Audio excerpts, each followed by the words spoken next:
are doing in the world. Amen. We want joy, but our struggles and our disappointments can leave us feeling like we're standing in the ashes of what we thought would be beautiful. But what if this season of life, with all its uncertainties, isn't the end of the story? What if the very places that seem broken and beyond repair are the exact places where God is doing his most beautiful work? What if the ashes of our pain and our uncertainties are being used by God for something more glorious than we can ever imagine? This is where beauty rises. This is where hope is resurrected. And this is where we encounter the God who's restoring it all.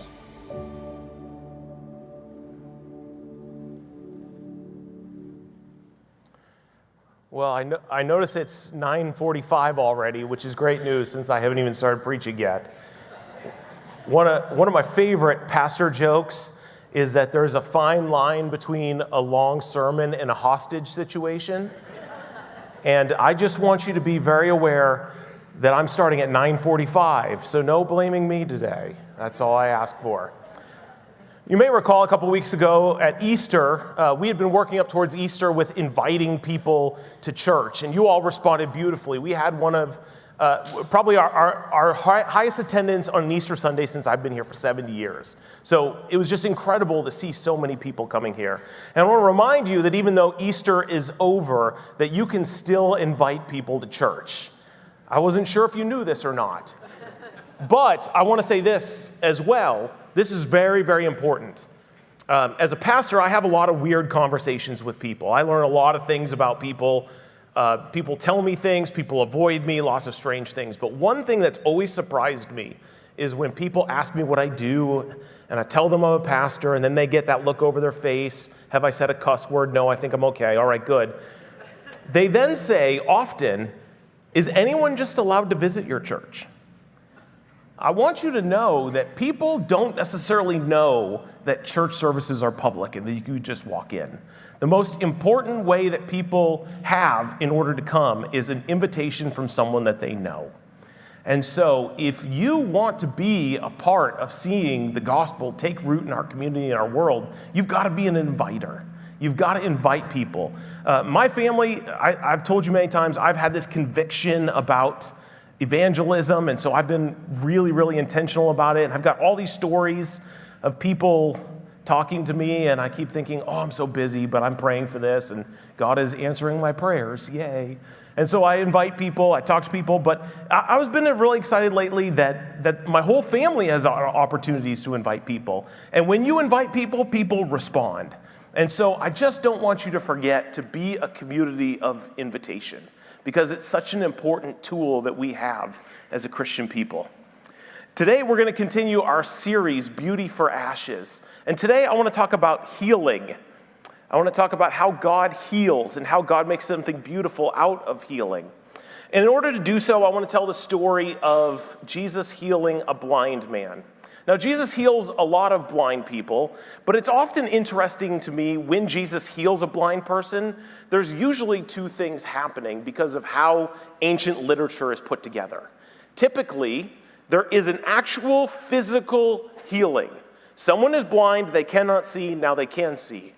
But many times, the stories are placed in a way to tell us something about what else people can't see other than just being blind. For example, in Mark chapter 8, Jesus asks the disciples, who do people say that I am? It's an incredibly important verse where Peter steps up and says, you're the Messiah. But leading into that moment is the healing of a blind person. The whole story starts with Jesus feeding 4,000 people. And at the very end of it, he pulls up to his disciples and he says, watch out for the yeast of the Pharisees and that of Herod. Watch. That's important, right? Watch. Watch out for the feast, or the yeast of the Pharisees and Herod.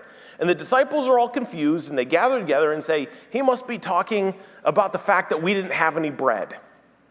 And Jesus says, no, that's not the case at all. Do you still not understand? They're 8 chapters into Jesus' life, and he's like, do you still not understand and see what I'm doing? And so after asking them, do you not understand, he goes up to a blind person, and he heals them, and they see. And so you've got the disciples incapable of understanding what Jesus did. Jesus heals a blind person, and then the very next story is Jesus pulling his disciples aside and saying, who do people say that I am? And they say, well, some people say Elijah. People have all these guesses. And then Jesus says, who do you say I am? And Peter says, you are the Messiah. And so these blind healing stories are a physical healing of people, but they're also a reminder. They're usually situated in a way to tell us that Jesus doesn't only heal physical ailments, but he also unveils to us who God is. Through Jesus, we can see spiritually as well. And so with all of that in mind, I want to read you another story in John chapter 9. And it's kind of a long one, and we've been moving a lot today, so I'm just going to let you stay seated. I'm going to read, take a breath, 31 verses to you. See, I'm trying to save your knees and all that kind of stuff. Oh, it's worse. I'm going to read 34 verses for you.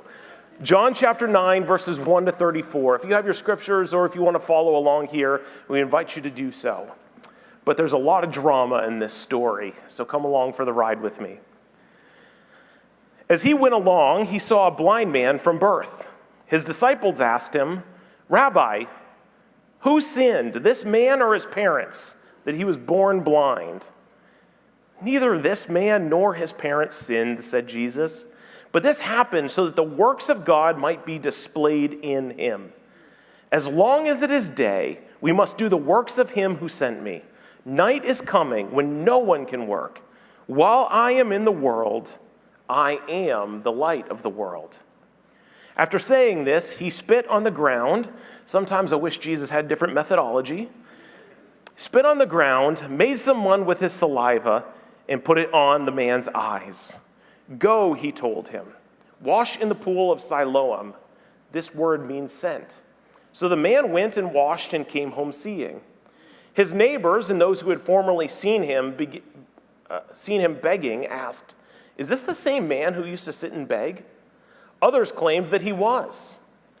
Others still said, no, he only looks like him.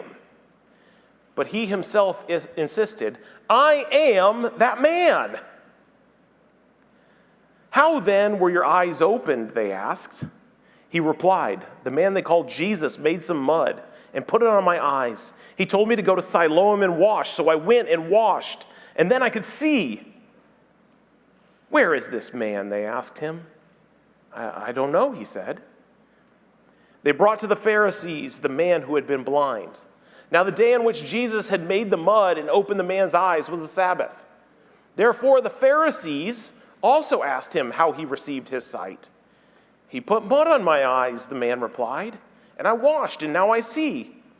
Some of the Pharisees said, this man is not from God, for he does not keep the Sabbath. But others asked, how can a sinner perform such signs? So they were divided. Then they turned again to the blind man. What have you to say about him? It was your eyes he opened. The man replied, he is a prophet. They still did not believe that he had been blind and had received sight until they sent for the man's parents. Is this your son, they asked? Is this the one they said was born blind? How is it that he now can see? We know he is our son, the parents answered, and we know he was born blind. But how he can see now or who opened his eyes, we do not know. Ask him. He is of age. He will speak for himself. His parents said this because they were afraid of the Jewish leaders, who also had decided that anyone who acknowledged that Jesus was the Messiah would be put out of the synagogue. That was why his parents said, he is of age, ask him. A second time, they summoned the man who had been blind.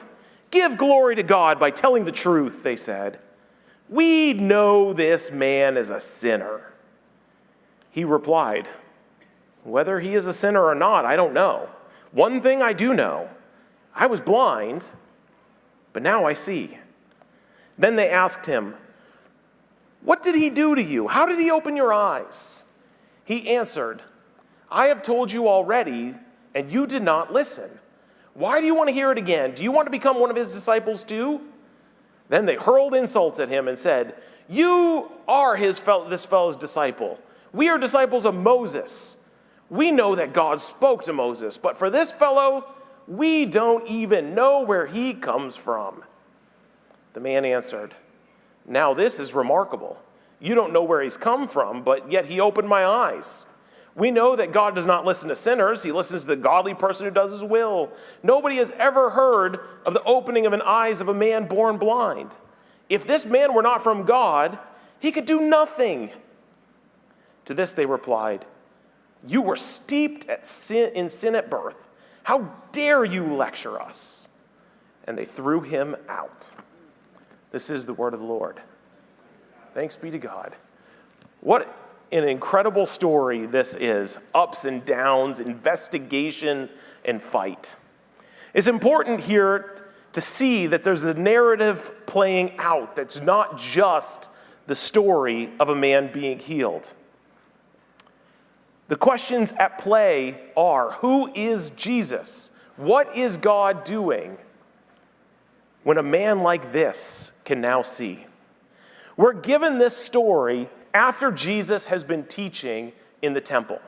And so the Pharisees are already very angry at Jesus. They've heard him say things that offend their ears, and so they're already looking for ways to discredit Jesus. And when they hear stories of miracles of this magnitude, it's just becoming more difficult to discredit Jesus. How do you discredit someone where people are walking around saying, that man right there, the one you don't like, the one you're trying to throw out, him, Jesus, that guy right there. You see him, he's walking, that guy. He healed me. I was blind and now I see. How do you discredit a testimony like that? It's nearly impossible. And so the Pharisees are on the retreat. They're backtracking immediately, trying to wrestle with this difficult question of how do we say that Jesus is not the Son of God when he is doing Messiah-like things and everyone sees it? It seems to me that there are at least 4 problems in this text that I want to talk about. The first is the question of who is Jesus? This is a question that the Gospels put in front of us over and over and over. I don't think there's a more important question that you will ever answer in your life than who is Jesus? This is not a question that your parents can answer for you. It's not a question that your friends can answer for you. It is a question that you can answer with your life and your testimony. Who is Jesus? It's important to the Pharisees that they discredit Jesus because Jesus is doing all sorts of things that undercut their theology, their sensibilities, the way things are, and they are on the offensive to try to discredit Jesus.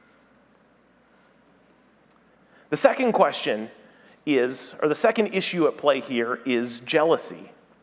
It seems to me that the Pharisees are, sure, self-important, they believe in their theology, but also we're told over and over in the scriptures that the crowds that Jesus gathers are bigger than the crowds that the Pharisees and the Sadducees and the teachers of the law have. And so part of what they're trying to do to undercut Jesus is try to ignore the jealousy that they have of him. And so it's much more important for them to label Jesus a sinner than to just simply celebrate that a man can now see. This is one of the things I keep coming back to when I read this text. It seems to me that if you met someone divorced from religion, say it was your neighbor, and you, as long as you had known them, they'd been blind, and then you see them one random Saturday, and they can see, who wouldn't celebrate that?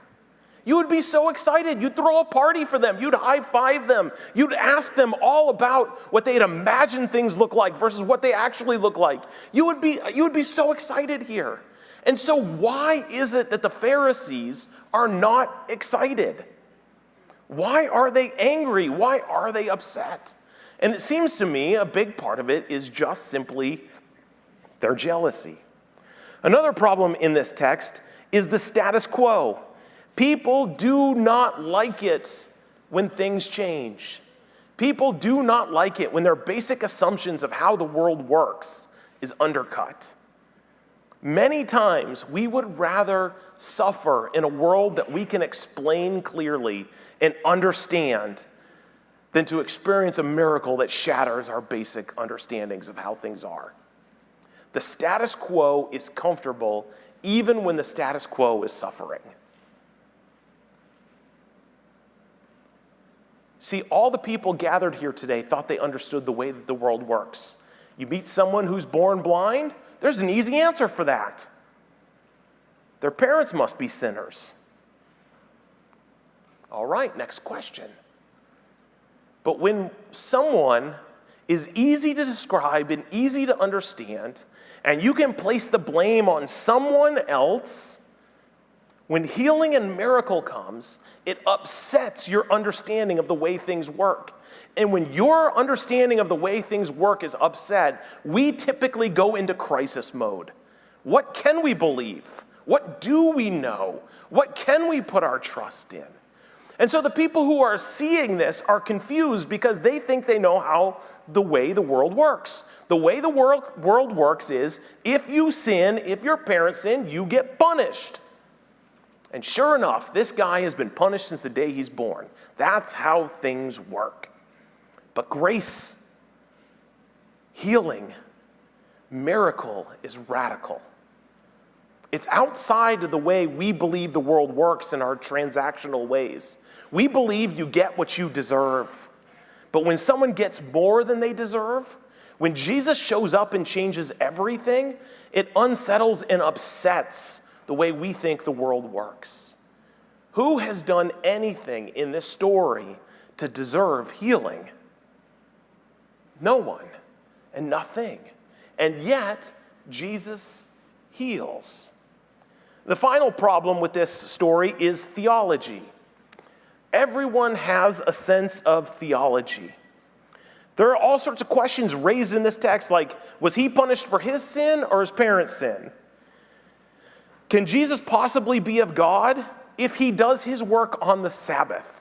This was a very important issue to the Pharisees. The Pharisees typically believed that the way that God would return and put Messiah in charge is that all of us could follow the Sabbath for just one Sabbath. And so they thought they were the center of the story. If we would follow God's law, then God will act. So every time the Sabbath came along and they saw one nincompoop sinning on the Sabbath, they thought that nincompoop ruined it for everyone. And this would get them all sorts of riled up. Now, keeping the Sabbath to the Pharisees isn't just keeping the Sabbath, okay? Like, some of you probably grew up in really strict religious households. Like, I can't get over my mother-in-law telling me stories of being a Christian in the 1970s in Iowa. She told me that her mom wasn't allowed to make them meals in the house. And so eating on the Sabbath, see, I grew up in the 80s and 90s where a Sabbath meal was like a big meal, a family meal. Before that, they couldn't work at all, and that included cooking. So they would get a can of soup or beans and open it up and eat it cold. That's the story she would tell me, okay? But that's Pharisee stuff right there, because the Pharisees believed you couldn't turn anything on, you couldn't work a wagon, you couldn't catch a ride, you couldn't light a candle, and if you walked more than 1,000 steps on that day, you sinned. The rules were intense. I have a pedometer on my Apple Watch. Do you guys check your steps every day? If it's 9 a.m. and I'm not to 1,000 steps yet, I'm ticked. 1,000 steps is not that much. And the Pharisees believed as soon as you hit 1,000, you have sinned on the Sabbath. And so when they look at Jesus, Jesus is saying that he is the Messiah, but he keeps breaking Sabbath protocol. For example, it is work to heal a blind person. Why can't you just recline on the Sabbath and heal him tomorrow? The Pharisees had some crazy theology, but they weren't wrong. They read the Old Testament, they understood it, and they were trying to follow intensely what the Old Testament said. And here Jesus was threatening those sensibilities. Other questions of theology in this text. Can the parents attend synagogue if they confess Jesus as the Messiah? Now just imagine the pressure that the parents had. Their boy, who's been blind since the day he was born, has been healed by Jesus. But if they confess that to the Pharisees, they will lose their religious community. They can't go and be with their friends to worship anymore, just if they say that Jesus is the one who has done this. And then finally, the other question is a man who used to be blind trustworthy in his testimony?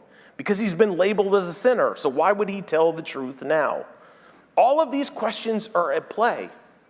And they're all questions of how we understand how the world works. No one is an idiot or wrong here. Everyone has reasons for believing what they believe. But Jesus undercuts all of this. And what I think is most fascinating and maybe most helpful for us today is that when this man is healed, everyone is trying to re-narrate and re-understand their world. Because this man has a new identity. Every day of his life, he's been the blind kid. We've had to walk him into rooms. We've had to lead him through the city.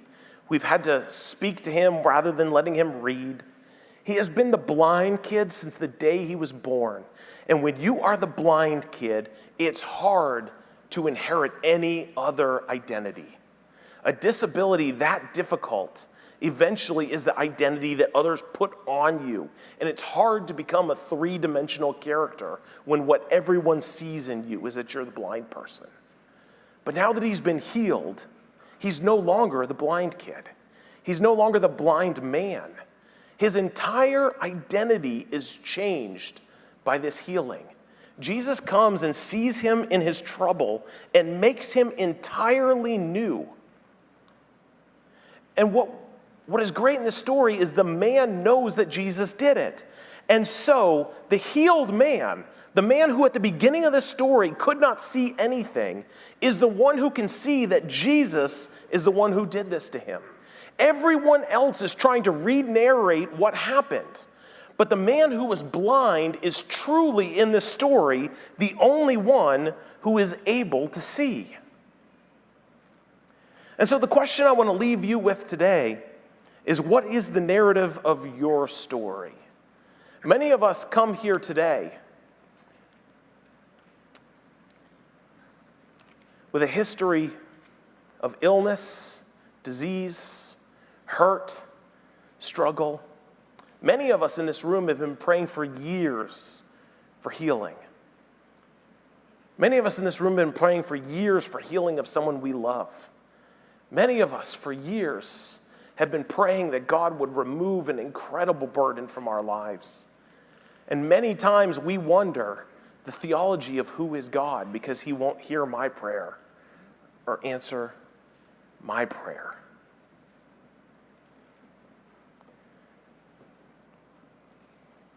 The story of Jesus healing a blind man is so helpful. Because not only is it a reminder that God can heal and that God does heal, but it's a reminder as well that God takes off our own blinders as well and helps us to see what God is doing in the world. And I don't always have good answers for why some people get immediate healing and why other people struggle with a limp sometimes all of their life. But I have incredible trust that God can and does heal. But what I want you to wrestle with today is this. If you're awaiting God's healing, if you're longing for God's healing, or if you have been healed radically, in this room there might be people with incredible healing stories. If that's you, what are you doing about it? Are you seeking healing just so you could be better? Or will you join this blind man in telling the world who Jesus is and what Jesus does? I heard a story from a man named Andrew Root, who's an author I really like. He teaches at a seminary in Minnesota. And I've been thinking about this for the better part of a year now. Because we live in a world where people kind of undercut miracle. They don't really understand or believe miracles, so they're trying to dissuade it at every single point. It's funny to me that I'm a literal Christian pastor, and people that I know in the community will look me, of all people, in the eye, and they will say to me, I really don't understand what's wrong with these doctors. They told me I had something wrong. I went for surgery, and they took one last picture, and they told me it was gone. Well, they must not have seen it the first time. I mean, this happens a lot. And I think that I'm probably the wrong person for you to be telling this suspicious story to. I believe in radical healing. But Andrew Root tells this story about how he went and started interviewing people, asking people if they've seen the power and the miracle of God. And person after person would tell him these incredible stories. One in particular has stuck with me, about a woman who lived in Seattle and got a phone call from Chicago where her husband was gone on a work trip. And the call she got was from the hotel he was staying in, letting her know that he had died. They had 2 kids at home. They were in their 30s. And this woman now had to fly across the country to Chicago to tell the medical examiner that that was indeed her husband, to fly back to Seattle to live a new life where everything had changed. When she got in Chicago, she got in a taxi cab and she was driven to the hospital. She didn't say anything to the taxi driver the whole way. When she got there, she paid him and left and went in and found the morgue, and the body was going to come out to be identified. And as she's waiting for the body to roll out, all of a sudden she feels an arm wrap around her and hug her. She doesn't know anyone in Chicago. So in her terror, she looks up and turns, and it was the cab driver who she had said nothing to and had paid and sent away. And in a moment of her most intense loneliness, somehow this guy that she did not know, that she had not told what was going on, felt compelled to get out of his cab and go and support her. And she felt for just a moment as if God himself had hugged her in her worst moment. And she's telling this story to Andrew Root. And he says, have you ever told anyone this before? And she said, no, you're the first person I've ever told. And why I'm troubled by this story is because there's a possibility for miracle. Jesus still does miraculous things. Jesus still heals people. Jesus still shows up in dark moments. But we become so suspicious of our own story. Many of us in America today, if we were the blind man healed here, we might say, listen, I was blind yesterday. I think it might have been that Jesus. I just don't know. I can't make sense of how I was blind yesterday and I can see today. This is what rational people talk like. And it's silly. This man who was blind was touched by Jesus, and he told everyone at the great cost to his own family that it was Jesus who had healed him. The man who was blind was the one who could now see. We have a responsibility for those of us who are praying for healing to also to be willing to tell when Jesus does heal. Because the world needs to know they can be healed, and very few of us are willing to stand up and say, I know the one who healed me. And so today, as we close out and sing our final song, the worship team is going to come out. And if it's you who's praying for healing, it could be a spiritual healing, it could be a physical healing, it could be healing of a friend, a child, a parent that lives across the country. We want to pray for you today. And so me and 3 other pastors are going to line up on the front with oil. And if you would be so bold as to say, I know that it's Jesus who heals. And if you'd be so bold as to commit to saying, if Jesus heals me, I'm going to tell people that Jesus healed me. I invite you to come forward and pray a bold prayer with us. We're going to line up here. There's just going to be 4 of us in the front. Brian, come on up. The pastors are coming. And if you want to come forward and be prayed for, we will pray for you. You don't have to do anything other than show up. We're going to take the oil and put a sign of a cross on your forehead and then pray for what you want to pray for, that you might be healed. Because God still heals people. God is a healer. And our role is to receive his healing and to tell others about it. And so if you want to pray or to be prayed for, come forward as we sing this final song. You are welcome. We want to pray for you and with you. Let's continue worshiping. Would you stand for this song? And if you want prayer, come forward and speak to any of us. We'll pray for you.